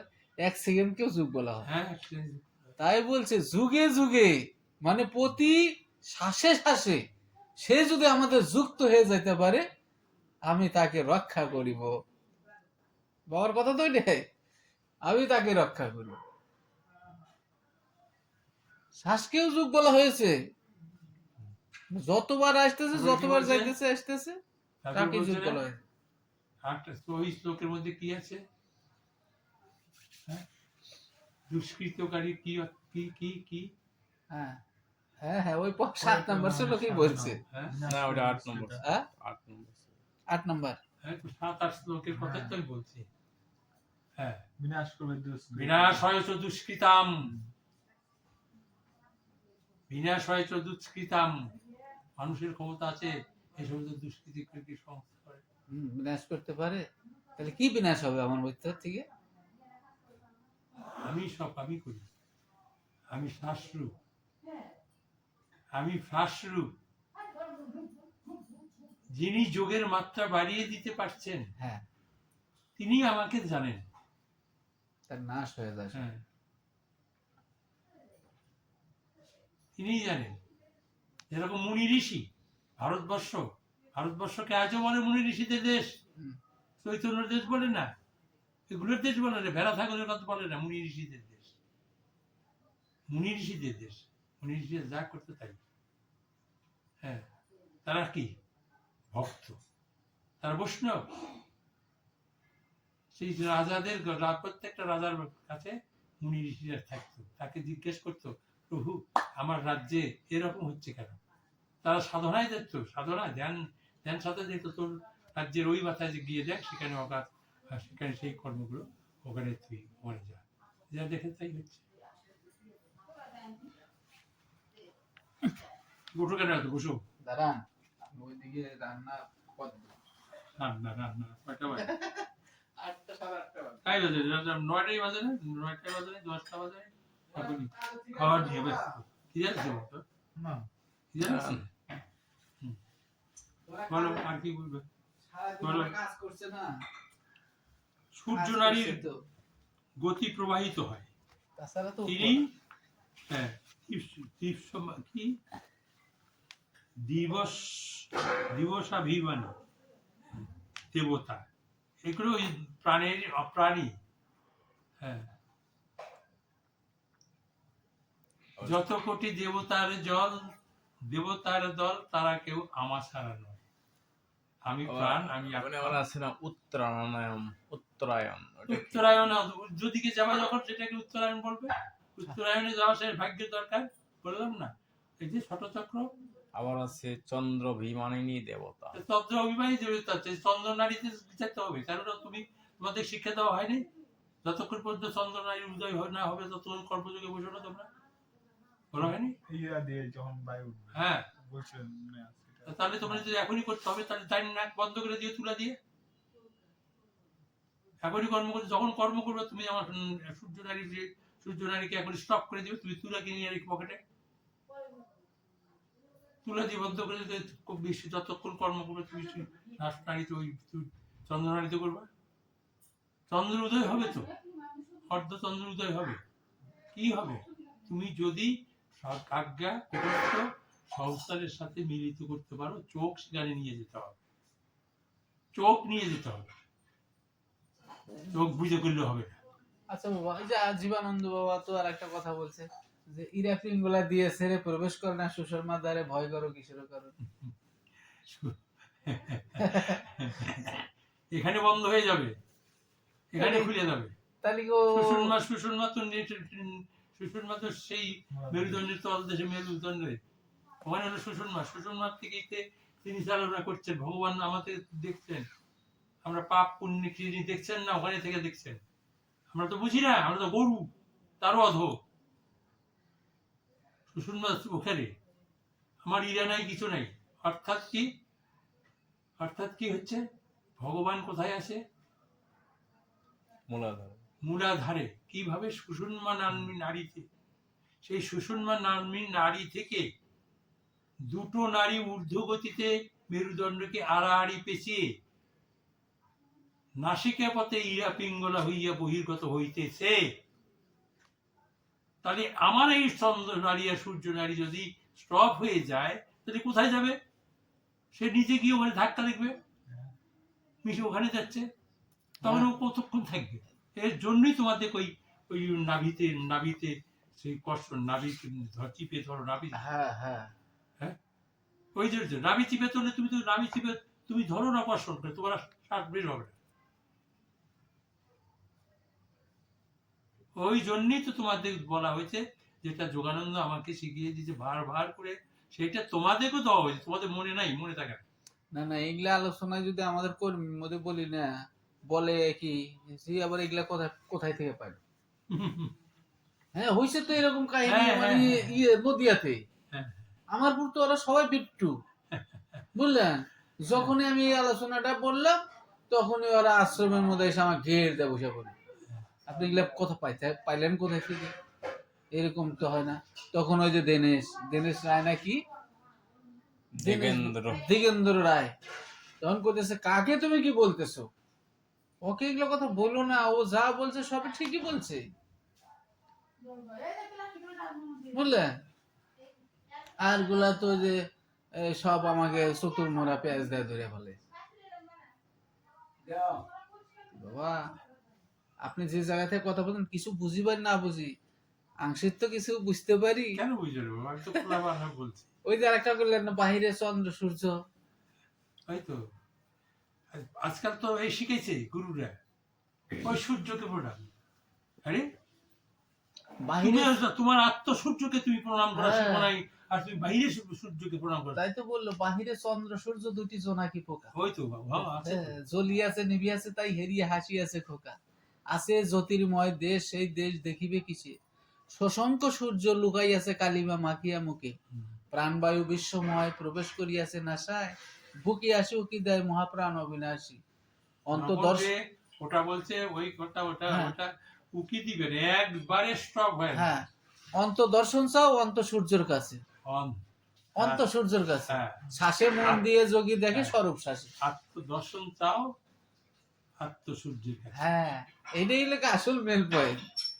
অন্তর্দর্শন চাও অন্ত সূর্যের কাছে যাও, তাহলে এই বাইরের সূর্য না, অন্ত সূর্যের কাছে, হ্যাঁ, এটা প্রাণী সূর্য।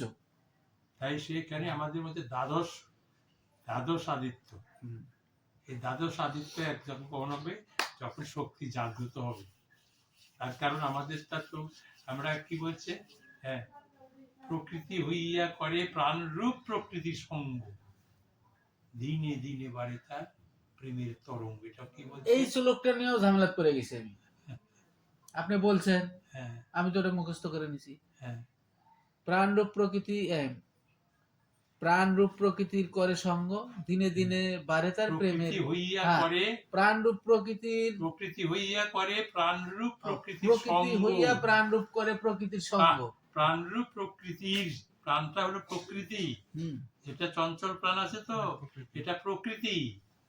ওই তো, তাহলে এই প্রাণ গিয়ে ওইখানে গিয়ে প্রকৃতি আর পুরুষের মিলন হবে। এটা তো শাস্ত্রে লেখা নাই। আর এটা সাধনার বিষয় তো। দেন কি ঝামেলাত পড়ে গেছে। আমি বলছি প্রাণরূপ না আছে, প্রকৃতি হইয়া। সে তো নাই, সে বইটা ওরা খাইছে তো। হ্যাঁ। এটা তো এগুলা তো, এটা তো হারামি বাঞ্চ। কারণ বিষ্ণুদাস ঠাকুরের কর্চার মধ্যে লিখছিল, কি বলছে দেখ, প্রকৃতি হইয়া করে প্রাণরূপ প্রকৃতির না সঙ্গ। না শোনো, দুটো আছে। ও, প্রকৃতি হইয়া করে প্রকৃতিকে সম্ভাষণ। আচ্ছা, এরা তো নারীর সাথে আলিঙ্গন করে এখনো, হ্যাঁ, আলিঙ্গন করে। প্রভু বলেন না হেরি তাহার বদন। আর প্রকৃতি হইয়া করে প্রাণরূপ প্রকৃতির সঙ্গ। আমি তো প্রকৃতি, হ্যাঁ, পুরুষের সাথে মিলন হইতে পারি নাই তো, হুম, তাই না? তাই একজন হয়ে সে করে কি হবে নাকি? না। তবে সবাইকে নিয়ে কথাটা বলতে হবে। তাই প্রাণী প্রকৃতি, এই প্রকৃতির সঙ্গ করার জন্যই আমাদের প্রাণ কর্ম। যখন বিশ্লেষণ করলাম, হুম। সব এই বৈষ্ণব হা করে উঠছে, বুঝলে? ওই এগুলা তো শাস্ত্র আমরা পাইনি, আমরা পাচ্ছিল প্রকৃতি হইয়া প্রকৃতির করে সঙ্গ, প্রভু বলেন দিনে দিনে বাড়ে তার প্রেমের তরঙ্গ।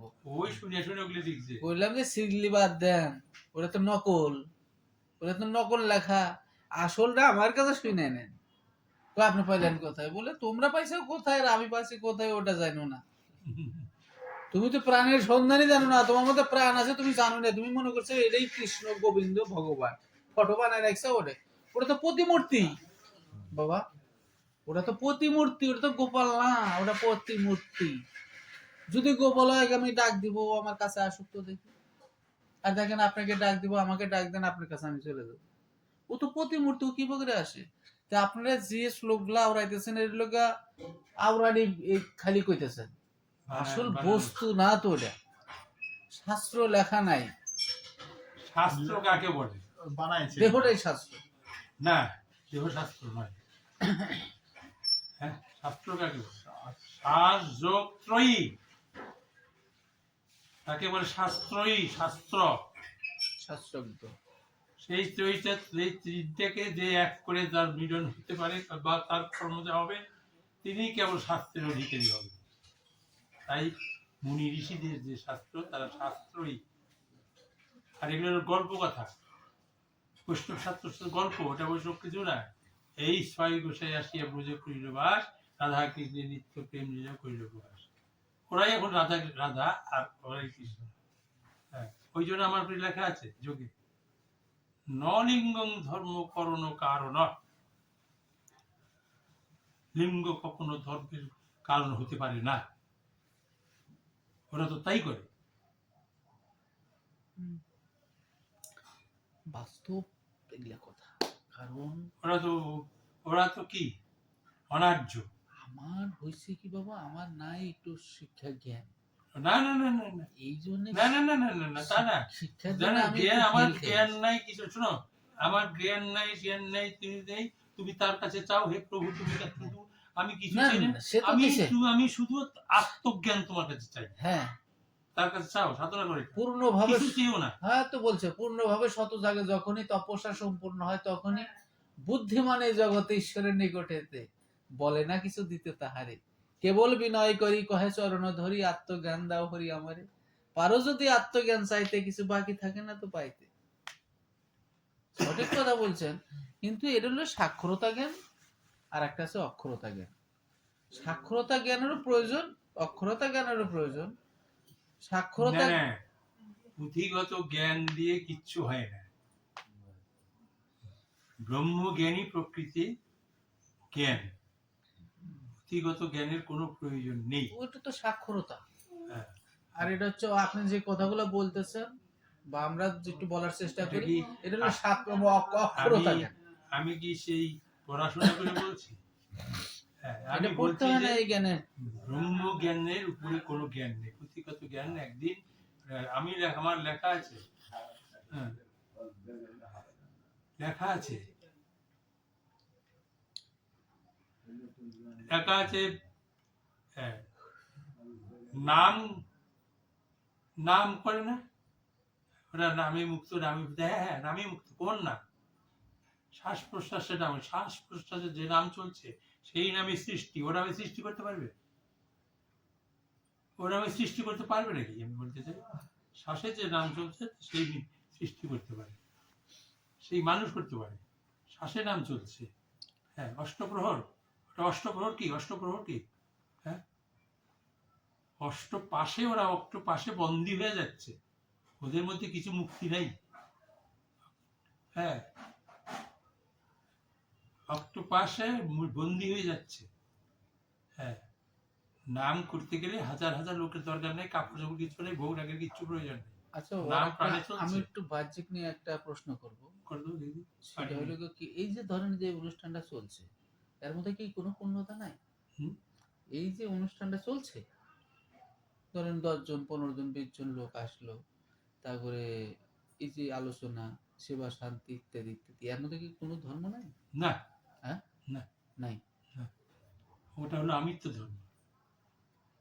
এই যে আমরা যে সমবেত হচ্ছি, এই যে আলোচনাটা হচ্ছে, আমার কাছে শোনো, আমার কাছে শোনো, হ্যাঁ, আমি তোমাকে প্রথমে সেই যেগুলো কথা বলছি এখন মনে নেই মনে হয়, তবে এবার বেশি করে বলি।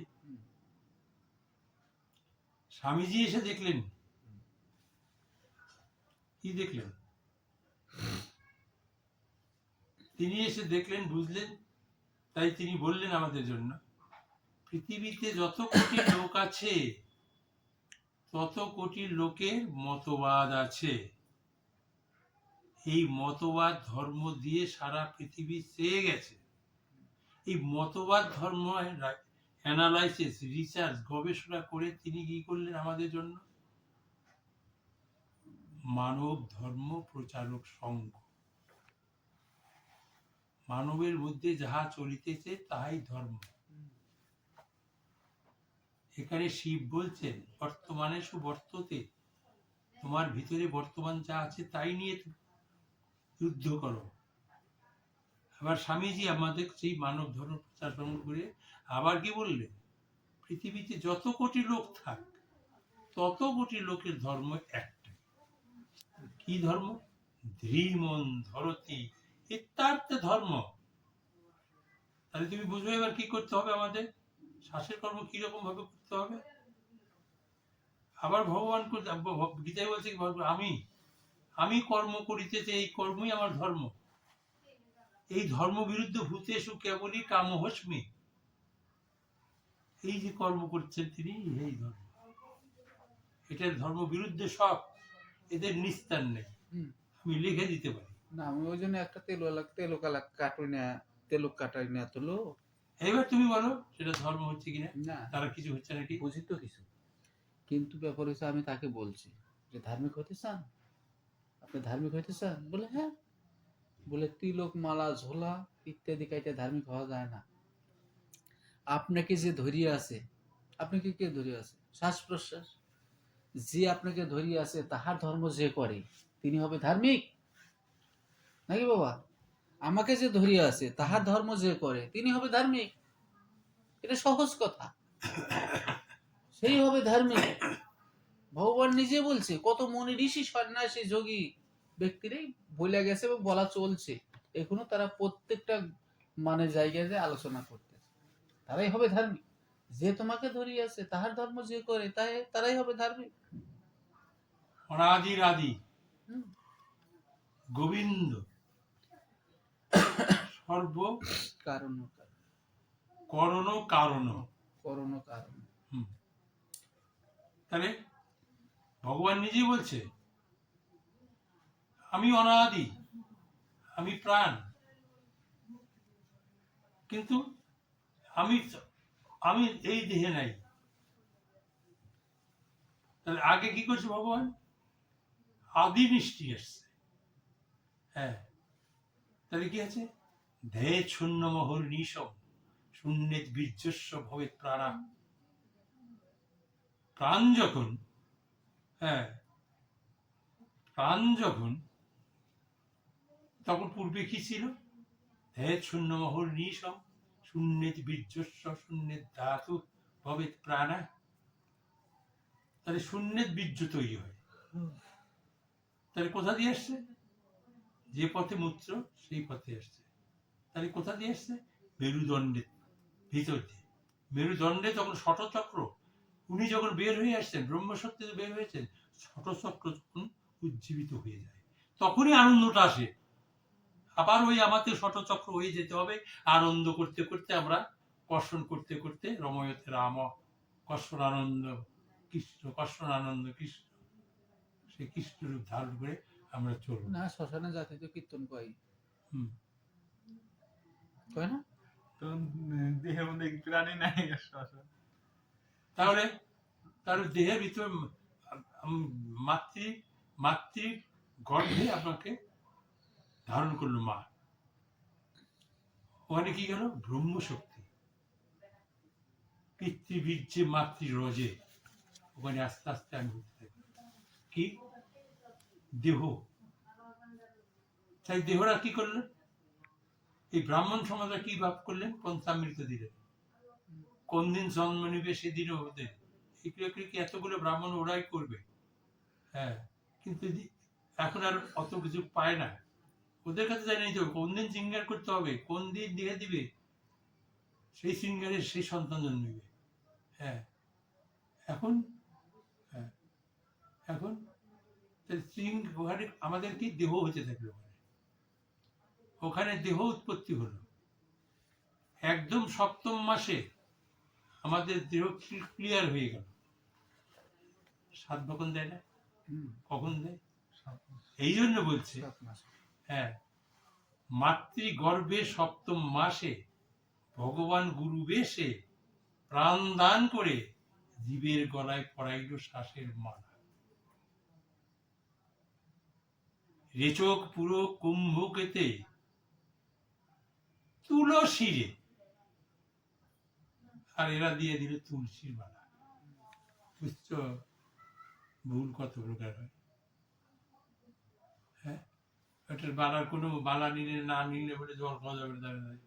হ্যাঁ, না এই কথাটা আমি বললাম কেন, এই যে আমাদেরই একটা দুটা গুরু ভাই, আপনি আবার বললেন না তা করে, ওই যে দিনেশান বিষ্ণু একটেশাল হাটে, ওরা কয় কি কয় কারোর বাড়ি যা খাবো না, কি কারণে? যে কোনো অনুষ্ঠানে তারা আসবে না, নিমন্ত্রণ দেওয়ার দরকার তাই দিছি, কারোর বাড়ির যা খাবে না, খায় না, এগুলো অনুষ্ঠানে করে কি হোক, এগুলো অনুষ্ঠান করে কোনো লাভ নেই, বসে সাধনা করো, হয়ে গেল, খাওয়া দাওয়া করবো না, কারোর বাড়িতে আসবো না, ই করবো না, বাড়িতে সাধনা করবো, পাইছে তো? এই জন্য তোমাকে বলছি না, বুঝলেন? অপস্তম্ভ মুনি কি বললেন? আসবে না। অপস্তম্ভ মুনি বললেন সেদিন পৃথিবীর যে অবস্থা, আগামী দিনের অবস্থাটা, তাই বলছে কাশ্চ অন্ন, আমি কোন বাড়িতে ভাত খাবো, কার কাছে ভাত খাবো? স্তম্ভমুনি বলিলেন প্রভু যে পরিষ্কার পরিচ্ছন্ন হইয়া রান্না করে দিবে সেই বাড়িতে খাবো। অপস্তম্ভমুনি আবারও বলেন নস্য, এটা হতে পারে না। তাহলে কি? ধ্যায় শূন্য মহর নিশম, যিনি সদা সর্বদা ধ্যান শূন্যের ধ্যান করেন, তিনি প্রাণের পূজা করেন মন দিয়ে, সেই দেহ হচ্ছে অত্যন্ত পবিত্র, তার মনও হচ্ছে পবিত্র, প্রাণও হচ্ছে পবিত্র, সবই কিছু পবিত্র। সে যে কোনো শ্রেণী, আগামী দিনে শ্রেণী বিন্যাস হবে। অপস্তম্ভ মুনি বললেন আগামী দিনে শ্রেণী বিন্যাস হবে, একদল পণ্ডিত ব্রাহ্মণ হবেন, সেই ব্রাহ্মণই হবে এখানকার সর্বেসর্বা। হ্যাঁ, সেখানে শূদ্র মেথর যা কিছু থাকে তার তিনি প্রাণকর্ম দ্বারা করবেন, তাদের বাড়িতে খাদ্য খাওয়া একমাত্র প্রযোজ্য। আর ব্রাহ্মণের বাড়িতে গিয়ে ভাত খেয়ে, হ্যাঁ, যারা কর্মী, তাদের কর্মীরা তো কর্ম করেন না, যে আমাদের সাথে যে কোন কর্মী কিভাবে জন্ম নিচ্ছেন, কিভাবে তৈরি হয়েছেন, আমরাও করি। তাহলে কর্মীরা হ্যাঁ আমাদের হাতি ভাত খাবে। হ্যাঁ আসবেই না, খাবেই না, যাবে ওনাদের বাড়িতে খাওয়াবে না, তাহলে যাবো খাবো। যাইব না, কবো না তো। কইলে গেলে এই যে 4 বছর আমি বাড়িতে আছি, 5 বছর আমি যেদিকে গৃহপ্রবেশ করছি ওদিকে তো নাম নিছে। হুম, এটা বোঝে না তো, সম্মেলন, আসবে না, ভাতৃ সম্মেলন ওরাও করবে না কই আয়োজন। করলো ওটা 5 তো বছরের মধ্যে? আমরা একবার আমরা কেন করছিল। করবো? না, একবার মনে হয় করছিল, হুম, একবার করছিল। না না, তোমার ভ্রম ধারণা। শ্রাবণ মাসে একবার গেছিলেন না একবার কার বাড়িতে? দিনেশদের বাড়িতে? না না আমি কিতা বাট হইছে, কি খাওয়াইছে তোমাদের? আমরা যাই নাই। এই শ্রাবণ মাসে একবার ভোলভূমের মাসে একবার হলো না, গেছিলেন হইলো, কি আমাদেরকে দিয়া বললো করছে? না। বাতাসা। আমরা যাই নাই তো। বাতাসা দিয়ে গীতা পাঠ করছে, দিনেশ করছে, আমরা একটু শ্রবণ করে চলে আসি বাতাসা খেয়ে। তা তো আমি তো নিয়ে গেছিলাম, ওরা তো আর কিনে নাই। ওটা আমাদের বোঝার ভুল, করার ভুল।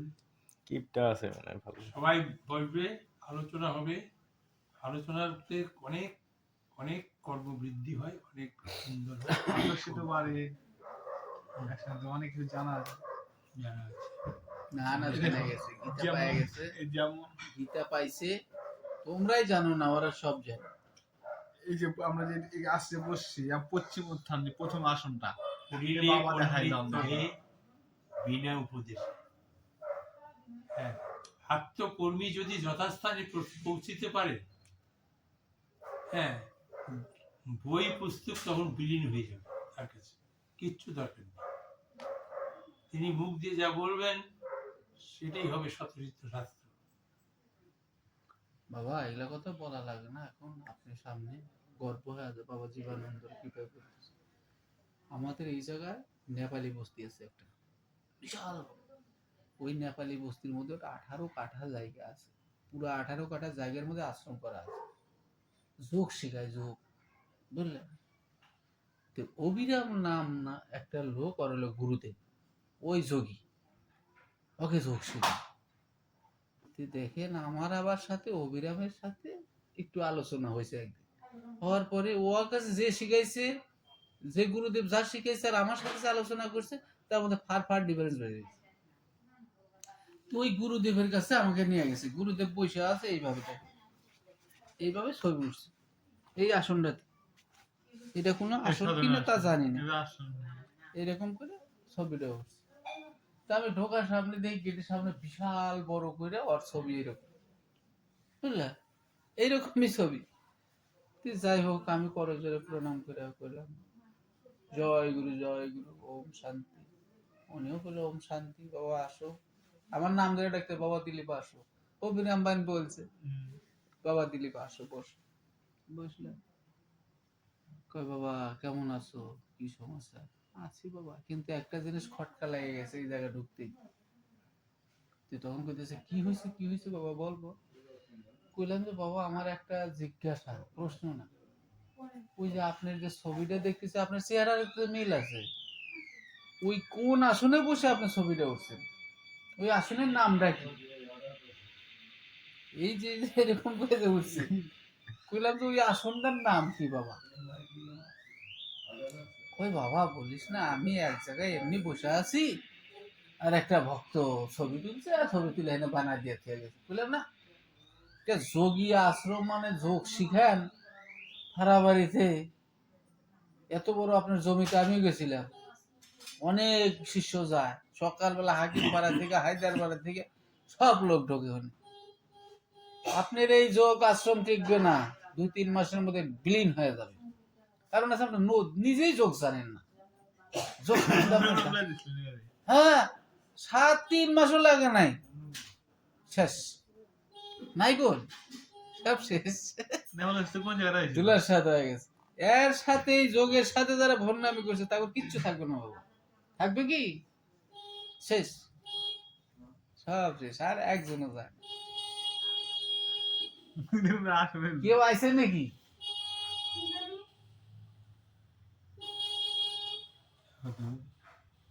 আপনাদেরই কেউ না হলে ওই সামনের বাড়ি গাড়ি আছে তো। কদ্দূর ওরা কাজের থেকে আসছে, জায়গা করো।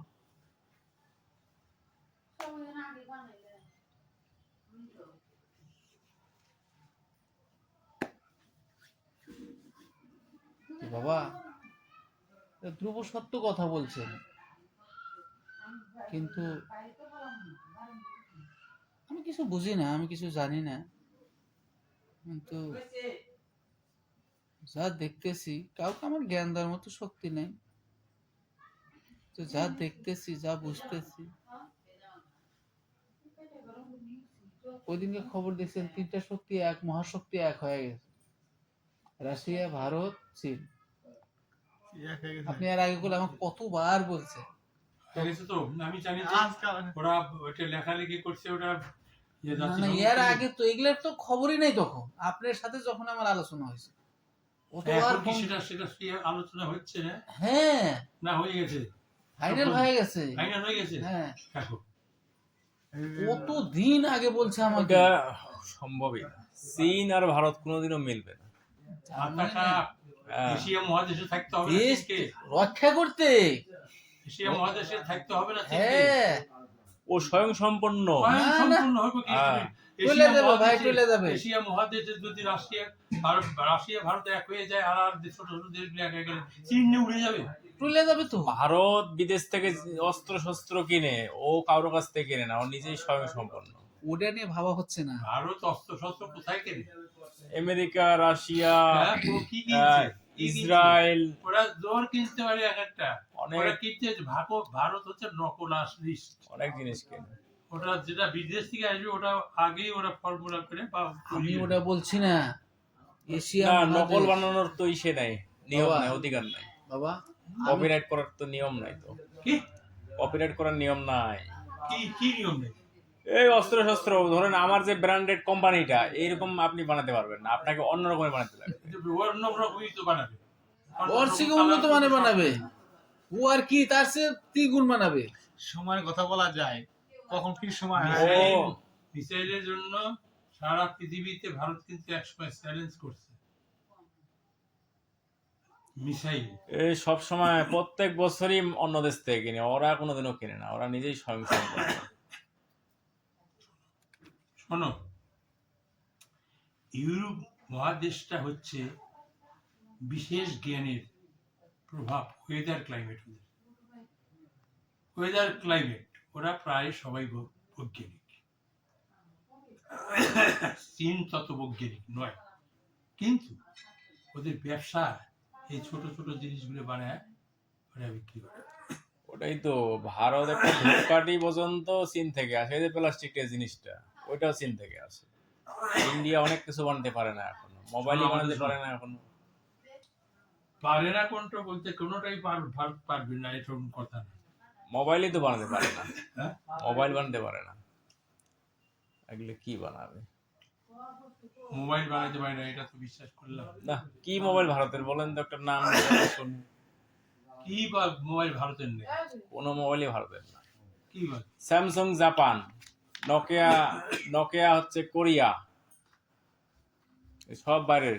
ভিভো, পোকো, রিয়েলমি সব চায়না, আইফোন আমেরিকা, ইন্ডিয়ার কি কোনো ফোনই নেই, পারে না, অনেক দিমাগ লাগে ফোন বানাইতে। আমি যখন নোকিয়া নোকিয়া ইন্টারন্যাশনাল, কিন্তু প্রথম আবিষ্কার তো হয়েছে জাপানে, ওই দেশের আবিষ্কার হলো না, ইন্ডিয়ার কোম্পানি কোনটা হলো? সর্বপ্রথম বিজ্ঞানের প্রাদুর্ভাব হয় স্যার জগদীশ চন্দ্র বসু বৈজ্ঞানিক। না, এনে তো কিছুদিন আগে, আর বিজ্ঞান তো প্রচুর অনেক দিন থেকে না। আগে চলছে। না না না না, এখানে অনেক কিছু তৈরি করছে জানো, আন্ডারগ্রাউন্ড যে তৈরি করেছিল, হ্যাঁ, ভারতের বৈজ্ঞানিকরা সবাই না করছে। 29 বিঘা জমির মধ্যে সেখানে তারা সৃষ্টি তৈরি করে। সৃষ্টি কেমন করে সৃষ্টি হয়? মানুষ মনে হয় ভগবান উপরের থেকে হাসছে। হ্যাঁ, স্টিল থ্রেড হ্যাঁ, থ্রেড বোঝো তো, একটা চাকার থ্রেড হচ্ছে 18 ইঞ্চি থ্রেড দিছে, 18 ইঞ্চি এরকম গোল করে তার থ্রেড দিছে 18 ইঞ্চি, তারই চতুর্দিক দিয়ে ওই রকম পাইপ বানিয়েছে। হ্যাঁ, আর ম্যাগনেট দিয়ে, চুম্বক দিয়ে, হ্যাঁ, কোথার থেকে এটার থেকে ওটার থেকে ওটার থেকে, মানে কি আমাদের যেরকম সাধনা ওই রকম। তারপরে কি হলো, একদিন পরই 2 দিন পরই আগুন ধরে গেল। সৃষ্টিটা করে এত সৃষ্টি। হ্যাঁ, এনারা তারা কি, হ্যাঁ, 17টা ইজম তৈরি তো করছে, 18টা করতে পারেনি, 18টা করতে পারেনি, বুঝতে পারছো তো? হ্যাঁ, 18টার কাছে গেলেই তো সেখানে আগুন ধরে যাবে, আগুন ধরে পুড়ে গেল।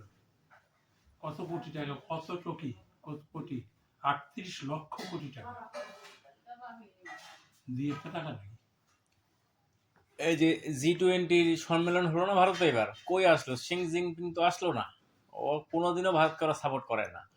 এই যে G7 দেশে যে 7টা শক্তিশালী দেশ আছে, আরে বাবা, তুমি কোনো কথা বুঝো না, তুমি খালি পরমাণু সম্পন্ন দেশগুলো, ভারতকে চীন সাপোর্টই করে না।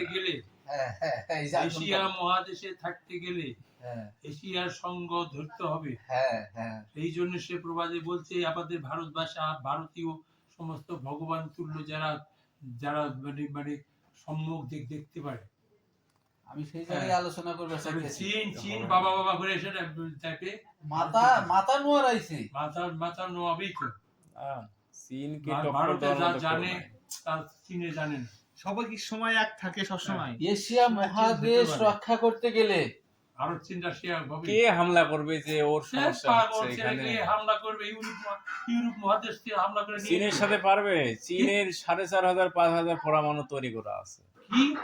কি পরমাণু অ্যাটম বম কোথায়? চীনের মধ্যে। কোথায়? চীনের মধ্যে কোনো অ্যাটম বোমই নেই। ভারতের থেকে 3 গুণে চীন বড়। 3 গুণে বড়, আর লোক সংখ্যায় বড়। ভারতের জায়গায় বড়। জায়গায় বড়? ভারত জায়গায় বড় না, আমি এখনই ম্যাপ বের করে দেখাবো। কেন ম্যাপ দেবে?